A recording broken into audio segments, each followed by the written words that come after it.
de Jésus, plus haut que tous les noms, roi des rois, aucun nom n'est comme le ciel. Le nom de Jésus, plus haut que tous les noms, Alpha, Oméga, aucun nom n'est comme le ciel. Le nom de Jésus, plus haut que tous les noms, roi des rois. Mon Jésus est fidèle, Dieu est fidèle, Dieu est fidèle, fidèle, Dieu est fidèle, Dieu est fidèle, fidèle, mon Jésus est fidèle.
C'est l'heure où les vrais adorateurs adorent le Père en esprit et en vérité. Le roi de toute la terre, la joie des êtres célestes et des... Nous voulons encore ce soir rendre la gloire à notre Dieu, bien-aimé.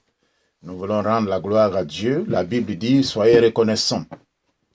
Et nous voulons lui être reconnaissants pour l'année écoulée. Nous voulons lui être reconnaissants pour toute la parole que nous avons partagée avec lui durant l'année écoulée. Après notre première étude de l'année qui portait sur le mot « Amen », nous voulons lui dire « Alléluia », nous voulons lui dire « Gloire ». Et encore dimanche passé, nous avons partagé sur le thème « Tout pour plaire au Seigneur ». Nous lui rendons gloire de ce qu'il nous instruit chaque jour dans sa bonté et dans sa miséricorde. Aujourd'hui donc, nous allons partager un thème tout aussi important que tous les autres que nous avons déjà partagés et que nous allons continuer de partager dans la grâce de notre Seigneur. Ainsi dit, bien-aimés, nous disons gloire à notre Dieu, nous disons sois la bienvenue, nous disons merci Seigneur, nous allons prier pour partager ce temps d'instruction et de partage de la bonne nouvelle. Oui Seigneur, nous voici devant toi avec ton peuple qui se connecte, ton peuple présent, ton peuple qui a soif de toi, Seigneur Dieu. Dans ta parole, dans les Écritures, il y a les orientations, il y a la révélation, il y a la grâce. Merci donc de conduire ce moment, de nous conduire à te recevoir, à recevoir ta parole, à recevoir l'instruction, à être formés, à être des chrétiens solides, des chrétiens qui savent la gloire de Dieu, le chemin de Dieu. Seigneur Dieu, sois donc au contrôle de ce moment. Bénis mes bien-aimés, bénis ma personne, conduis-moi dans ce partage et répands ta grâce et ta connaissance dans la vie des uns et des autres. Et nous disons Amen, et nous disons Amen, et nous disons Amen. Voilà, bien-aimés, nous disons que notre Dieu soit loué. Que notre Dieu soit glorifié pour toute cette grâce merveilleuse que nous avons avec lui, d'être de ceux qui reçoivent son instruction. Alors, comme je l'ai dit tout à l'heure, notre thème de l'année, c'est tout pour lui plaire. Ça veut dire tout faire pour lui plaire. L'écouter comme il faut, recevoir comme il faut, entendre comme il faut, vivre comme il faut, grandir comme il faut. Et tout cela va passer par la parole de Dieu, parce que Dieu ne fait rien sans sa parole. Nous ne serons rien, nous ne pourrons rien obtenir, nous ne pourrons pas être à l'image de Dieu, nous ne pourrons pas plaire à Dieu si nous ne sommes pas dans sa volonté. Et dans sa volonté veut dire si nous ne sommes pas dans sa parole. C'est pourquoi Dieu lui-même met sa parole qui est la lumière devant nous, afin qu'avec cette parole, nous découvrons sa volonté, son désir, nous appliquons nos cœurs et ainsi, au fur et à mesure que nous l'écoutons, que nous l'imitons, nous devenons des chrétiens matures, des chrétiens saints, des chrétiens stables, des chrétiens conformes à sa volonté. Ainsi donc, mes bien-aimés, nous allons donc partager, puisque nous commençons l'année, nous allons donc poursuivre avec ce deuxième thème de l'année que je vous propose, qui est le disciple engagé. Nous allons le voir sur quelques semaines, le disciple engagé. Parce que nous devons découvrir que quand Dieu fait son œuvre, il commence déjà par faire de l'homme son disciple. Il faut que l'homme le suive. Il faut que l'homme le voie. C'est alors que l'homme a un modèle, l'homme a un exemple sur qui avoir les regards pour s'améliorer et pour découvrir ses potentiels et toute la grâce de Dieu à sa disposition. C'est pourquoi nous allons aborder ce thème, le disciple engagé. Alors, qui est disciple? Qui appelle-t-on disciple? Un disciple, c'est quelqu'un qui suit en général quelqu'un d'autre, qui suit en général une autre personne. Et ce disciple fera de son mieux pour être à l'image de celui qui le suit. Et celui qui le suit peut avoir plusieurs appellations. Celui qui le suit peut être appelé maître, peut être appelé professeur, peut être appelé leader, peut être appelé dévancier, peut être appelé chef, ainsi de suite. Voilà. Et dans la conscience humaine, en général, pour l'organisation même de la vie, il faut souvent un maître. Il faut souvent un maître qui conduit, qui dirige, qui donne l'orientation, etc. Et donc Dieu, lui-même, dans sa création, a prévu que les choses soient ainsi. C'est pourquoi, quand Dieu crée toute chose, au départ, il exige que l'homme fasse comme lui, que l'homme le suive, que l'homme le regarde.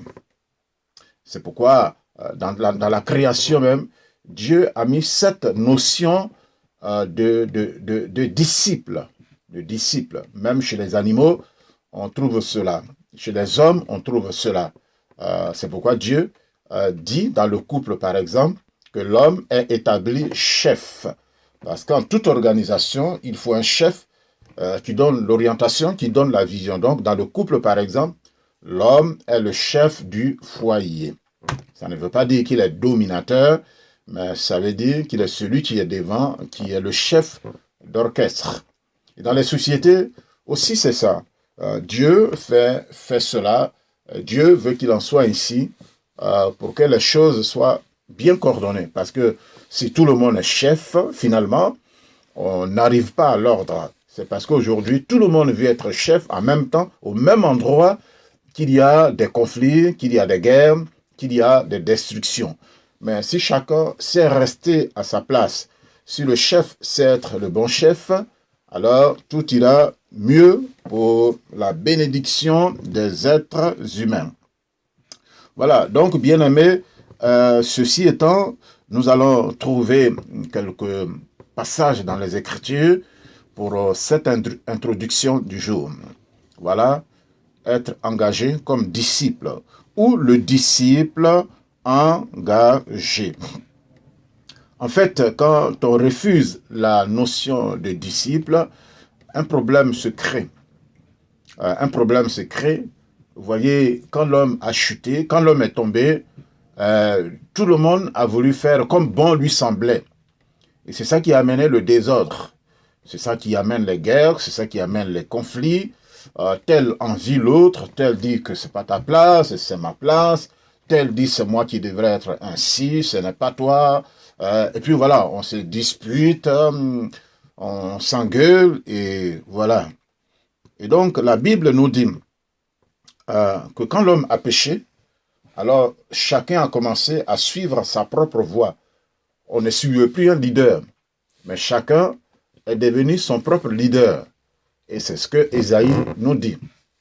Dans Ésaïe 53, qui parle de Jésus, la venue de Jésus, la mission de Jésus, dans ce texte-là, Ésaïe va nous montrer quelque chose qui fait qu'il y a du désordre. Et nous trouvons cela dans Ésaïe 53 et le verset 5 et le verset 6 que je vous lis. Mais il était blessé pour nos péchés, brisé pour nos iniquités. Le châtiment qui nous donne la paix est tombé sur lui. Et c'est par ses meurtrissures que nous sommes guéris. Donc ce texte parle de Jésus. Quand vous lisez Ésaïe 53, ce texte parle de Jésus, sa venue, sa mort, sa souffrance, tout ce qu'il allait payer pour nous. Et pourquoi? Parce que l'homme s'est mis dans une situation difficile. L'homme étant tombé dans le péché, est tombé dans le désordre. Tout le monde est devenu chef. Et qu'est-ce que cela a produit? Alors, cela a produit dans le verset 6, « Nous étions tous errants comme des brebis. Chacun suivait sa propre voie. » Donc, le verset 6, « Nous étions tous errants comme des brebis. Chacun suivait sa propre voie. » Donc, le désordre a commencé, tel va ici, tel va là, on va dans tous les sens, on se cogne. C'est la pagaille, on va dire. OK? Donc, chacun suivait sa propre voie de compréhension, de commandement, et tout ce que vous voulez, tout y passe. Chacun suivait sa propre voie. Personne n'est prêt à suivre une voie commune. Chacun suit sa propre voie. Alors, ce texte va dire que c'est pour cela que le Christ va venir, pour nous ramener au chemin de Dieu. Donc, quand il va nous ramener au chemin de Dieu, nous allons donc devenir des disciples de l'Éternel. Et cela est très important, que nous devenions disciples de l'Éternel. Que nous devenions disciples du Seigneur, parce que c'est lui qui nous a fait. Parce que dans ce chacun suivait sa propre voie, nous avons quitté la voie de Dieu. On ne veut plus que Dieu règne sur nous. Et malheureusement, cela a conduit l'homme là où il est depuis longtemps. Mais Dieu soit béni de ce que le Christ est venu par cette parole pour nous ramener dans le chemin de Dieu. C'est pourquoi Jésus dit, quand il vient, il dit, je suis le chemin que vous aviez abandonné. Je suis le chemin, la vérité et la vie. Et donc, lui, il va être devant, il va marcher dans le chemin, il va être le berger que nous allons suivre. Donc, bien aimé, je disais qu'il est tout à fait naturel et normal qu'il y ait un chef, qu'il y ait un leader. Dans le monde normal, Dieu veut que ce soit ainsi. Dans l'organisation des sociétés, il faut bien un président, il faut des ministres, il faut des gouverneurs. Et la Bible dit que c'est Dieu qui a établi les autorités. Ça veut dire la notion d'autorité déjà. C'est Dieu qui a établi la notion d'autorité pour que le monde soit organisé. Donc, il faut des leaders. Quoique certains ne méritent pas vraiment le rôle ou le poste des leaders et d'autorité.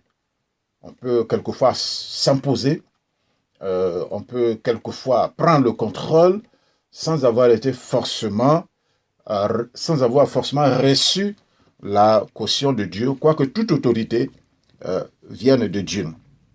Alors, de façon naturelle, il faut de l'ordre, il faut un leader, il faut ceux qui suivent et qui travaillent avec le leader. Et nous verrons, donc, nous allons continuer tout à l'heure pour voir que Christ est le leader d'excellence.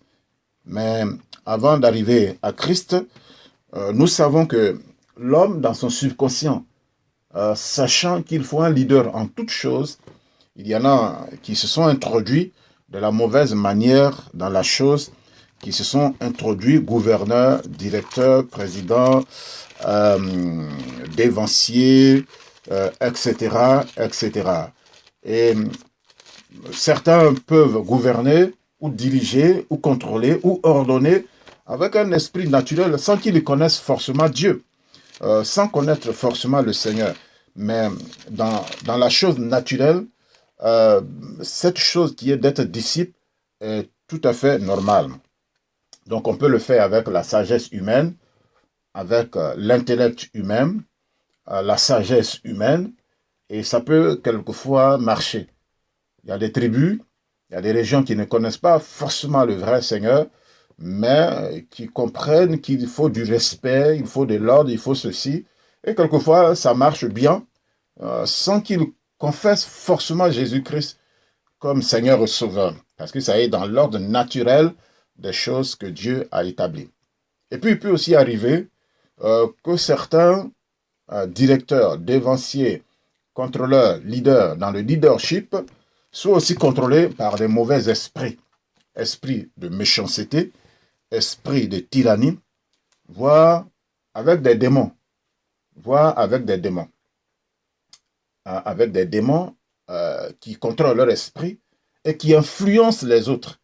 Et cela peut se faire des disciples. Et beaucoup de disciples d'ailleurs. Et quand vous les suivez bien, quand vous les regardez, vous pouvez être étonné de ce qu'un enfant, de ce qu'une jeune femme, de ce qu'un individu, dans ce qu'il raconte. Il raconte des bêtises, de n'importe quoi, mais il a vraiment beaucoup de disciples. Comme quelqu'un en Côte d'Ivoire qui dit qu'il est Dieu, il est habillé en tout blanc, il prêche quelque part, il a du monde qui l'écoute, il dit que c'est lui qui est Dieu, qui a créé le monde, qu'il va bientôt détruire le monde. Il y a une jeune femme quelque part dans un autre pays d'Afrique de l'Ouest qui dit aussi qu'elle est Dieu.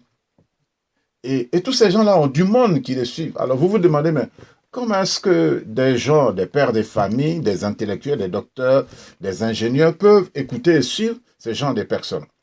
C'est parce que ces gens ont reçu du deuxième ciel de Satan un esprit qu'on appelle l'esprit d'envoûtement et qui leur permet de contrôler la masse, de prendre totalement leur esprit, d'avoir leur esprit sous contrôle et d'être leur leader. Donc c'est une forme de disciple, mais dans l'envoûtement. Et cela peut aller dans plusieurs sphères, politiques, religieux, spirituelles. Voilà, donc nous devons faire très attention de savoir dans quel mouvement nous sommes, de savoir qui nous suivons, de savoir qu'est-ce que nous écoutons. Et cela, des fois, peut faire perdre le contrôle, le raisonnement normal à un individu. On peut perdre la capacité de raisonner parce qu'on a été tellement envoûté qu'on peut perdre la capacité de raisonner avec sagesse et de discerner le bien du mal.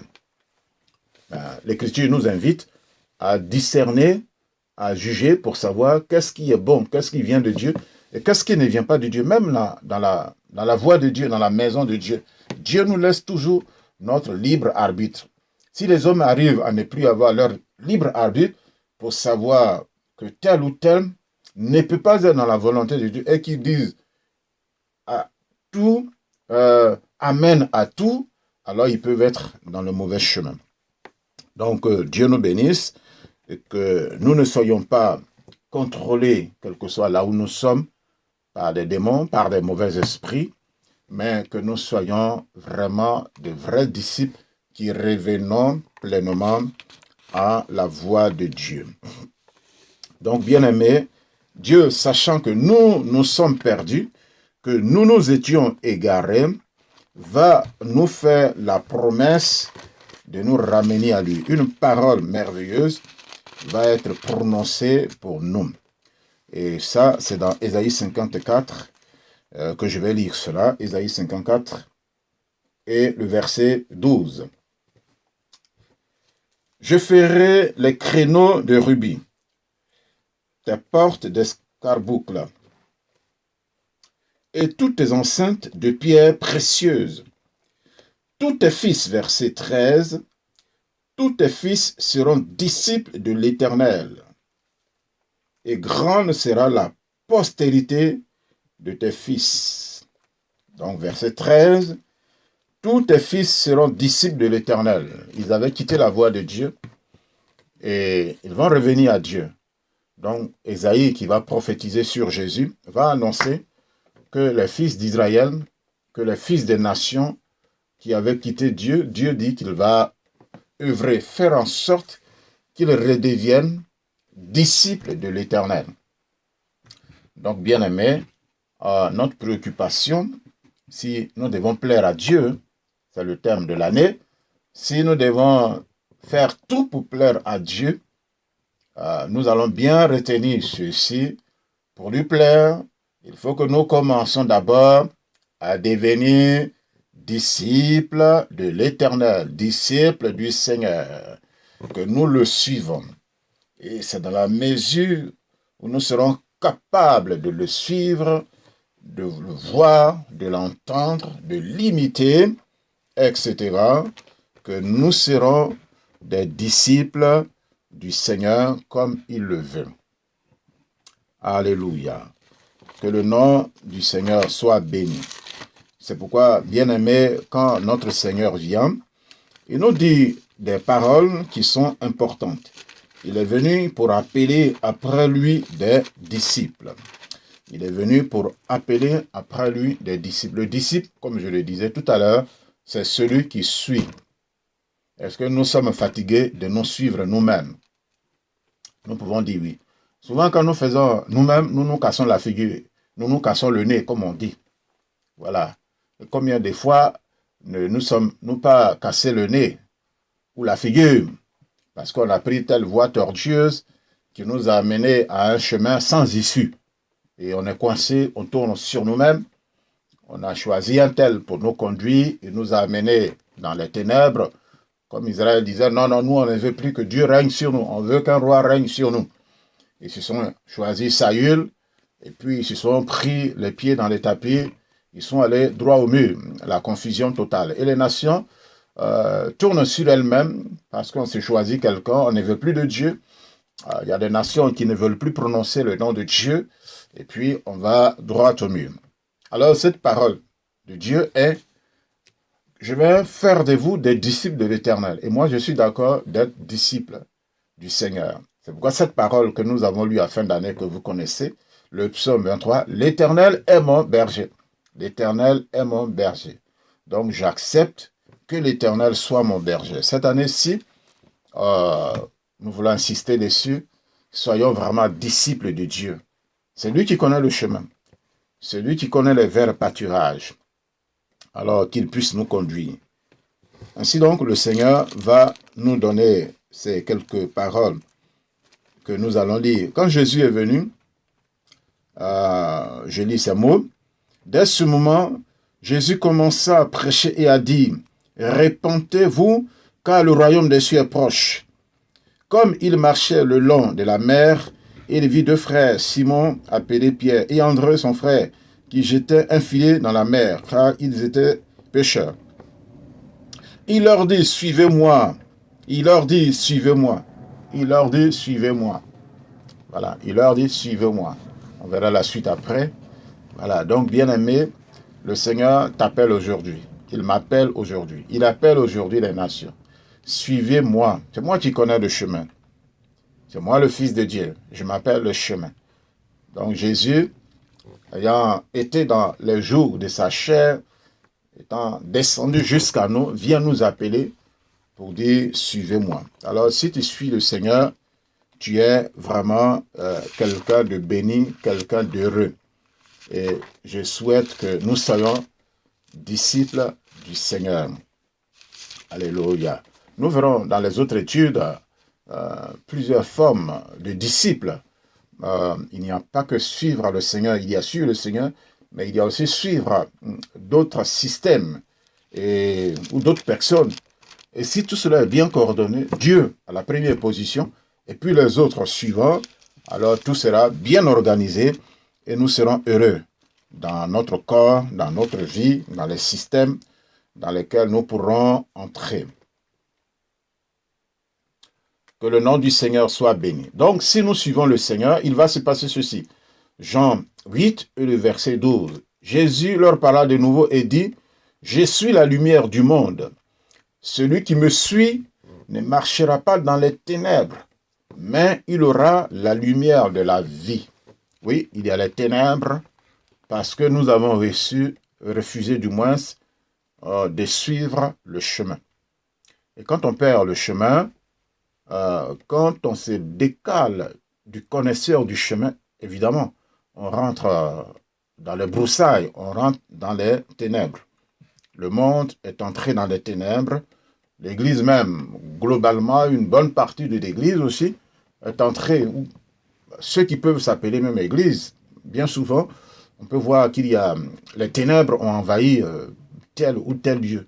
Mais que Dieu manifeste encore davantage sa lumière sur nous. Et pour cela, nous avons besoin d'être disciples de l'Éternel.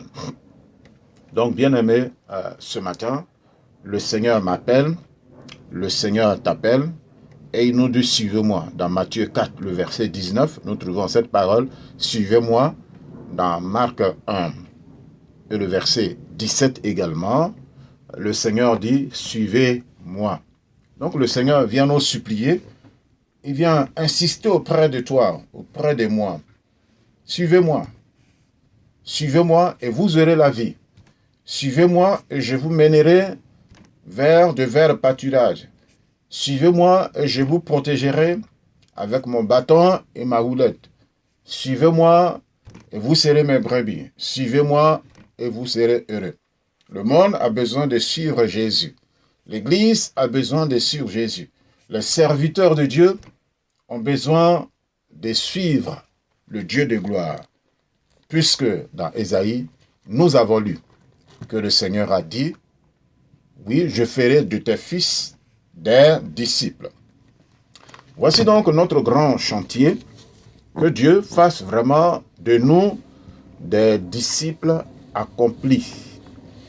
Des disciples accomplis, des disciples dociles, des disciples engagés, des disciples fidèles, des disciples qui aient leurs deux pieds avec le Seigneur. Pas un seul pied, mais tous les deux pieds derrière le Seigneur. Et c'est pourquoi Dieu nous enseigne, Dieu nous instruit, pour que tout notre être soit vraiment engagé avec le Dieu des gloires. Donc, bien aimé, aujourd'hui, c'était une introduction sur le fait d'être des disciples de Dieu. Parce que c'est là que ça commence. C'est là que ça commence. Être disciple du Seigneur. Être disciple du Seigneur. Quand le Christ commence le ministère, la première chose qu'il devait faire, c'était d'appeler des hommes après lui pour dire « Suivez-moi. Suivez-moi et je vous ferai, par exemple, pécheur d'hommes, suivez-moi, ainsi de suite. » Voilà donc, bien-aimés, ce soir ou ce jour, voilà l'instruction de notre Dieu. Le Seigneur veut que je sois disposé à le suivre, à marcher avec lui. La question qui est posée, est-ce que je suis prêt à le suivre? Est-ce que tu es prêt, tu es prête à le suivre? C'est une question à laquelle chacun de nous devra répondre. Si nous y avons bien répondu, que nous prenons les bonnes dispositions de suivre le Seigneur, à coup sûr, nous arriverons avec lui. Donc, le disciple engagé, soyons engagés derrière le Seigneur, c'est lui qui connaît le chemin. C'est lui qui connaît le chemin de 2021. Peut-être que ces chemins, on ne sait pas par où ces chemins vont passer, personne ne le sait. Mais lui, il est le bon pilote. Voilà. C'est comme quand tu prends un véhicule, tu dis je vais quelque part, on m'a donné telle adresse, bon, tu te laisses conduire par le chauffeur de taxi. Il a certainement son GPS, il va te conduire à bon port. Tu prends l'avion. Quand tu prends l'avion, le cockpit est fermé. Le pilote et le copilote sont enfermés dans le cockpit là-bas. Toi, tu t'assois juste, tout simplement, tu mets ta ceinture. Tu pries, si tu es chrétien, tu confies le voyage à Dieu. Et puis le décollage, tu fais confiance en ton Dieu, tu fais confiance au pilote que tu n'as même pas vu. Et puis lui, il va te conduire jusqu'à bon port. Voilà, donc bien aimé, nous sommes engagés avec Dieu. Laissons-le faire décoller l'avion. Nous soyons confiants et soyons sûrs que nous arriverons à bon port. Parce qu'il est celui qui connaît le chemin. Nous ne sommes que des simples disciples. Quelquefois, nous, on veut montrer le chemin à Dieu. On dit non, c'est pas comme ça devait être comme ça. Non, tu t'es trompé. Ainsi de suite. On peut se mettre à discuter avec Dieu pour lui dire non, non, non, c'est pas ça. Je ne suis pas d'accord. Alors que Dieu nous bénisse pour cette première étude et la suite que nous verrons les autres fois. Sois béni, bien-aimé, disciple du Seigneur. Vous voyez, bien souvent, nous employons le terme je suis béni de l'Éternel, je suis prince de Dieu, je suis héritier de Dieu, j'ai la victoire, tout ça.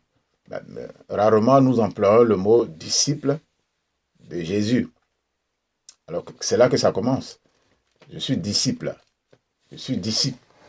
On aime bien dire, je suis prince, je suis princesse, c'est-à-dire que celui qui jouit de tout, mais on oublie bien souvent que ça commence par le fait d'être disciple. Sois d'abord disciple, et c'est alors qu'après, tu pourras être prince ou princesse. Mais si tu sautes, tu n'as pas voulu être disciple, tu n'as pas de déformation, et tout de suite, tu es prince ou princesse. C'est bien d'être prince et princesse, mais ça commence par être disciple de l'Éternel, de sorte que quand tu auras reçu ton autorité, tu sauras bien contrôler ton autorité. C'est comme des gens qui n'ont pas été préparés, qui n'ont pas souffert, et puis tout de suite, ils sont projetés à des grands postes, comme ils ne connaissent pas la souffrance, soit du peuple ou bien des gens, bon, il va les maltraiter, ou bien il va les dominer, ou bien il va les voler, parce qu'il ne sait pas les profondeurs des choses. C'est pourquoi Dieu nous forme par le bas. Alors, bien-aimés, soyez bénis, soyons disciples de l'Éternel. Nous allons prier pour dire, Seigneur, je vais être le disciple qui apprend, le disciple qui écoute, le disciple qui grandit. Prions le Seigneur. Merci Père Saint, merci pour ta bonté de ce qu'en cette année, dans cette deuxième étude, après Amen, nous voulons vraiment, toi qui nous as instruits en ce jour, être des disciples engagés, avec nos cœurs, avec nos âmes, avec tout ce que nous avons, avec nos familles, avec nos biens. Papa, apprends à chacun à être vraiment disciple, car ta parole dit que tous tes fils seront disciples de l'Éternel. Alors, fais de nos disciples, fais de tous les chrétiens des disciples, fais des serviteurs de Dieu des disciples vrais, fais des moyens disciples vrais, fais de notre communauté des chrétiens, oui, de disciples vrais, fais du monde qui est partout, Seigneur, des gens appelés à être des disciples, à te connaître, que le monde te connaisse.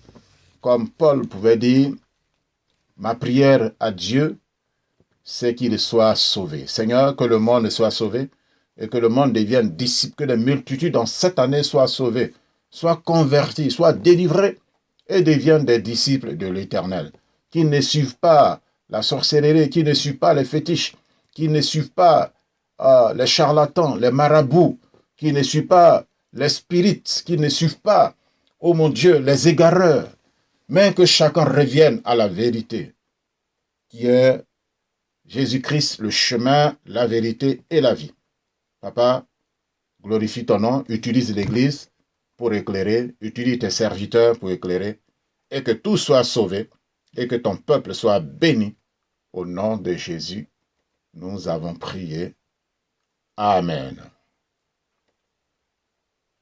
Soyez bénis, et que la grâce du Seigneur soit sur nous, et que sa joie soit sur nous, et soyons disciples de l'Éternel. Chaque jour de notre vie, soyons disciples de l'Éternel. Que Dieu vous bénisse. Amen.